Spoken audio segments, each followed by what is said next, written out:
Hello and welcome back. Today we are going to learn about these 7 items. First, we'll take a look at edit. Edit is the input box.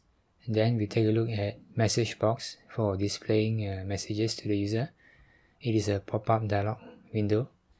Then we look at how to convert strings to integers and the reverse, converting integers to strings, and then how to convert C++ strings to C strings, and what's the difference between char and wchrt, and also char pointer and wchrt pointer.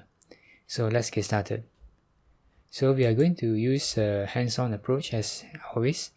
We start off with a new project, click File, New Window, VCL Application, and then immediately we'll save this project. Click on File. This time select Save All.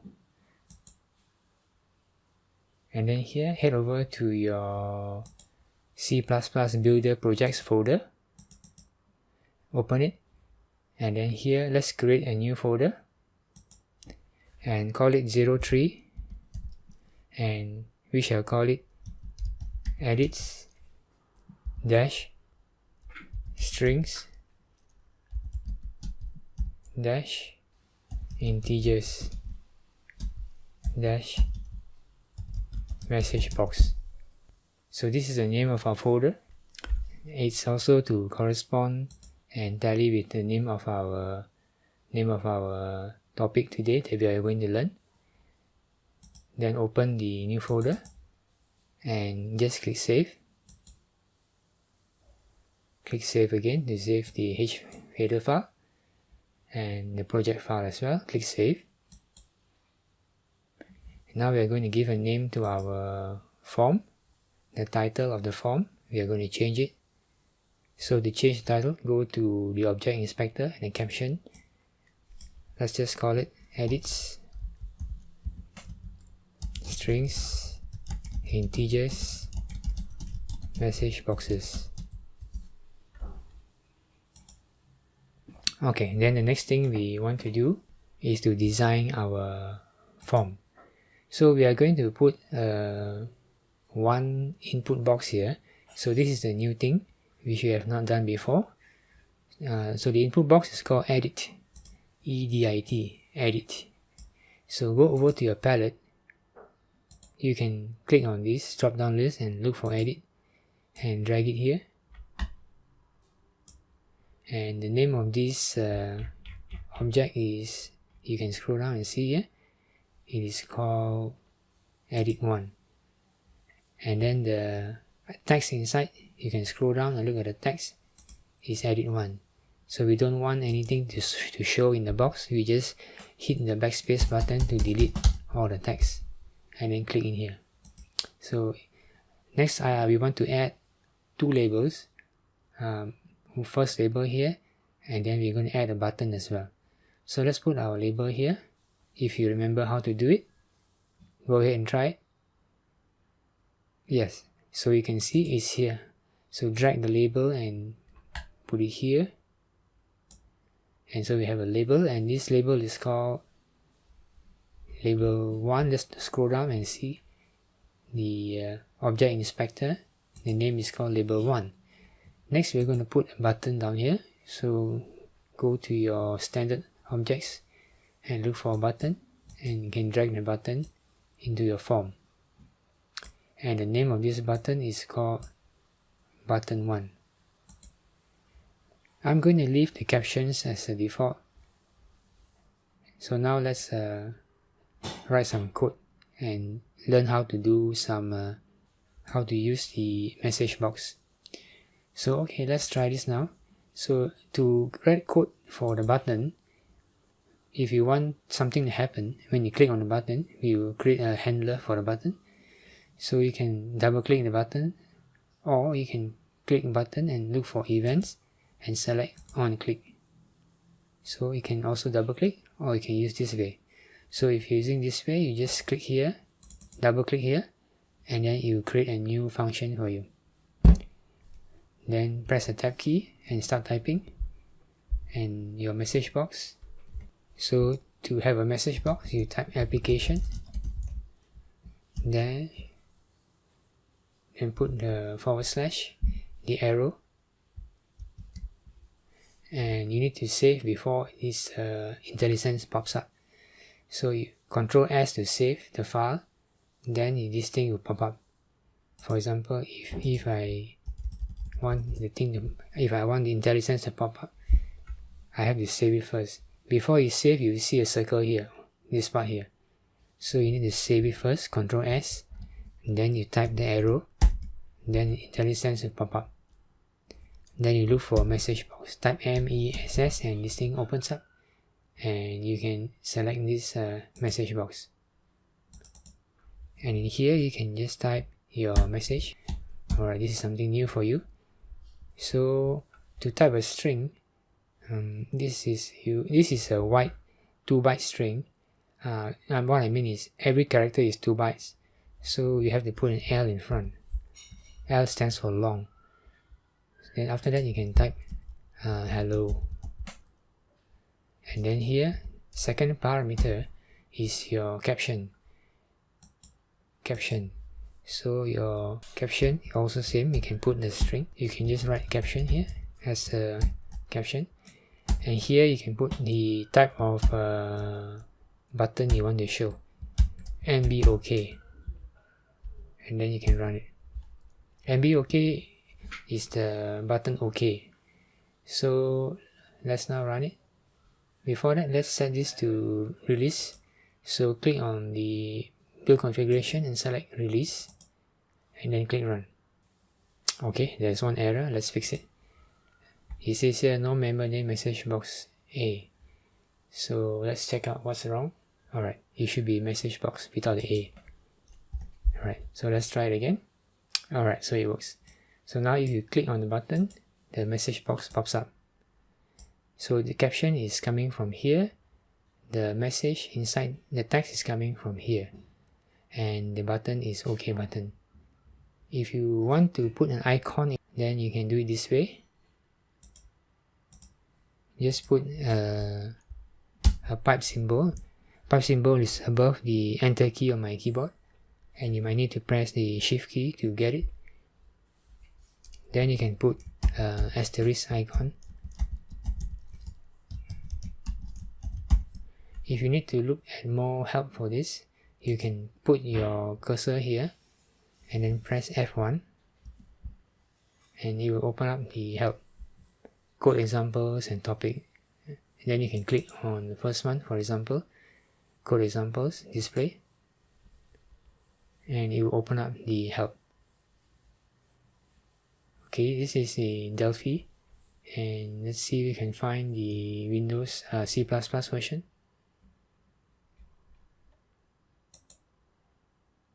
Okay, click on this, you get the C++ version as well. So it explains to you the parameters and what it means. And then here, code examples, MessageBox C++, and you can see here. You can, okay, here it shows you values for the that you can put. The values here refer to the third parameter here, the flags. So the flags here is all these flags that you can put. Alright, another place you can look is over here, message box icons. The old help for this is builder, C++ builder, and you can click on this.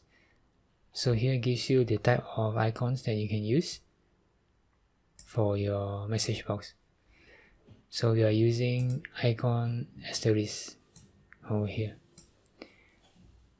So these are the type of icons you can use for your message box over here. Alright, so let's move on.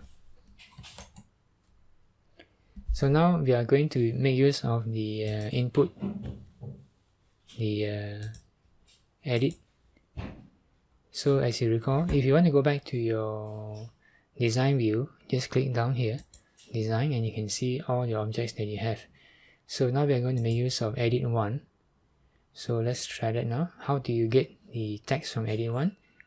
So you can click on your edit 1 object and then scroll down here. Let me close the bottom window to get more space. And here you can look at the text property. Edit 1 and then scroll down. Under properties, click properties first and then look for text. Here you go. Right? So you can extract the text through the text property. So from code as well, you can do the same thing. Let's go back to our code by clicking this. So to extract the text, you create a string first. This is a C++ string. So let's call it input, and it is going to be assigned edit 1, and then you want to extract the text. You put an arrow and then look for text, tag t ext. So the properties that are listed here is also same as the object inspector list of properties. So click on that and then semicolon. So now you extracted the string from there. Yes. And then we want to do something with the string. We want to get this string and show it in our label 1. Alright, so how to do that? Let's go back to our code. So our label 1 can be accessed this way. Label 1. If you forgot your name, you can go back to design view and see the name of your object, which is called label 1. And label 1 has got the caption property. So this is different from edit.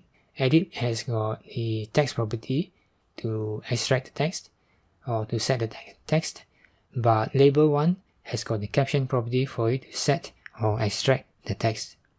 So it is called caption. So let's go back to this. So for this, you must put an arrow followed by caption, not text.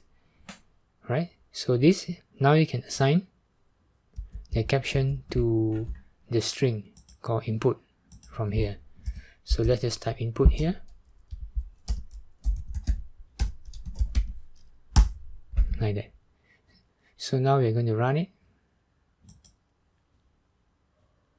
So we can type something here, hello, and then click on button and see what happens to the label. And you can see the label has changed to hello. Whatever we type here is displayed here. Alright, and this also pops up because of the message box. So let's close this. Alright, now we are going to add another label to our form. So let's go down here and look for label. Remember, you have to expand this drop down box first, then only scroll to look for the object that you want. Label, and we drag it and put it here.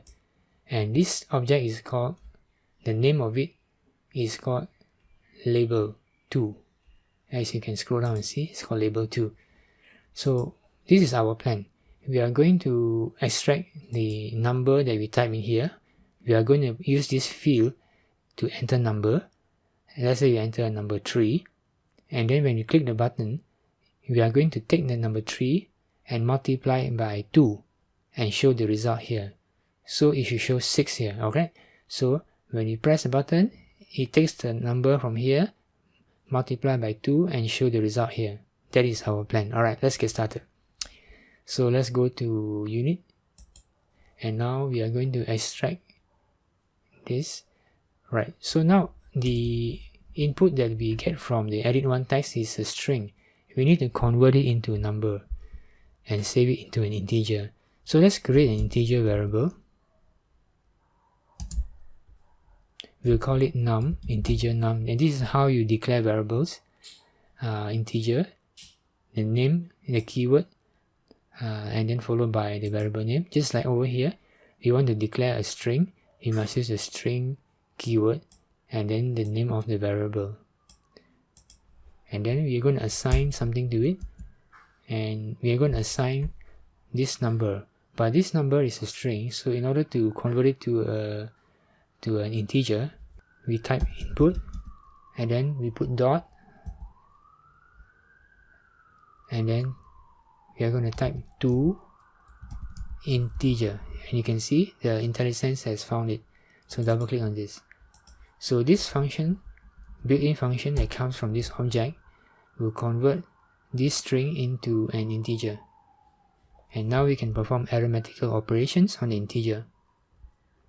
So let's create another variable called num2, and we are going to take num multiplied by 2, and in programming, multiply is denoted by the asterisk symbol. Asterisk is a star symbol. On my keyboard is the number 8 shift key on the top row, and then multiply by 2. So it will take the number, the string, convert to integer, save to num, and then take the num multiply by 2 and save it to num2. Alright, so now we need to display this num2 inside the label 2. Go down here and click on design. We want to display our result in label 2. So let's go back and do that. So to display the result in label 2, we have to create a string. That means we have to take this and turn it into a string. So let's create a string for that, and we shall call it output.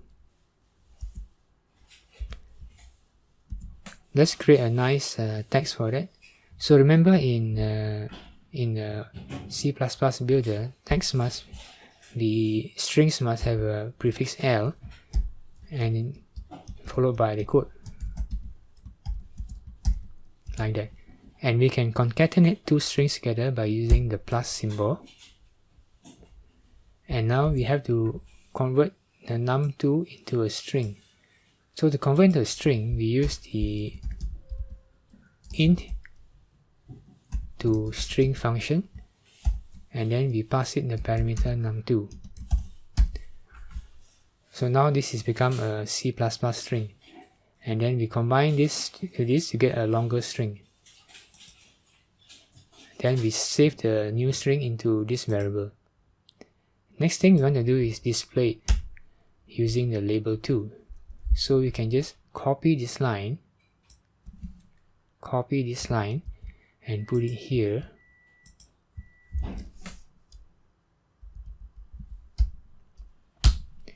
And then change the name to label 2. And then now we can run it. Alright, there's a mistake. We forgot to change this to output, because we want to display the result, which is actually stored in the output string. Let's run it. Now we enter 3. Click on this, and you can see the result is 6. Alright. Now the other thing we want to do is to show the result here as well. That means you want to show result 6 over here. Okay. Now that's how to do that. Now the problem with this is this first parameter of MessageBox accepts wchar_t. wchar_t is a C string. wchar_t. This is a C++ string. Alright, so let's try it now. We will type create our wchar.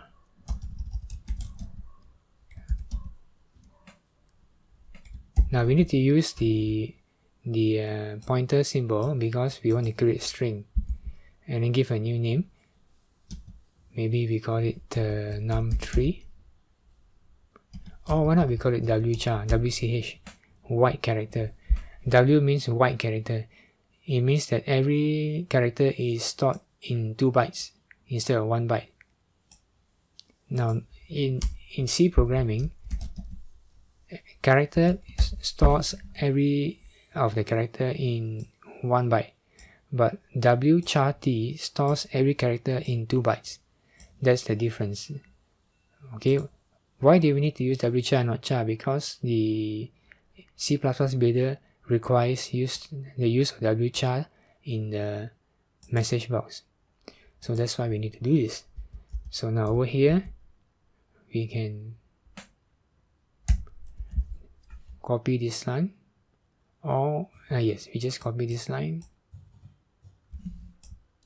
over here, like that. And then after that, we need to convert this into a C string. This is a C++ string, that's why you cannot assign it to a C string.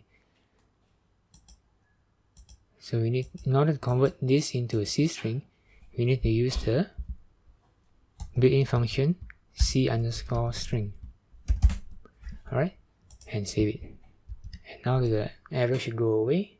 Alright, we need to delete this first one here, and the error goes away. Alright, so it's working now. And now we can put the result in here. Okay, now we can show the result in here. So just delete this, and we can put WCH here, like that. And if you run it, enter 3, click OK, click the button, and you see 6 is shown here. Click OK. Alright, so this is how we do this conversion. So let me recap what we have done. You learn how to use the edit box using edit, and the label using label, and then also we have the message box, which is over here. And then we learn how to extract the text from the edit box and create a string to store the text. And then we see how to set the caption by using the caption property of the label one. And then we also saw how to convert in the string to an integer, and then how to declare an integer. Then we saw how to do the arithmetic operation of multiply, and then we store it in a new variable. And after that, we also learn how to convert the number, an integer, into a string using the int to string function. And we saw how to concatenate it to another string to make it into a longer string. And then we saw it in another string called output. And after that, we also see how to convert the C++ string. Remember that this is C++ string, and this function also converts numbers, integers, into C++ string. And then if we want to use the message box, we have to convert this into a C string.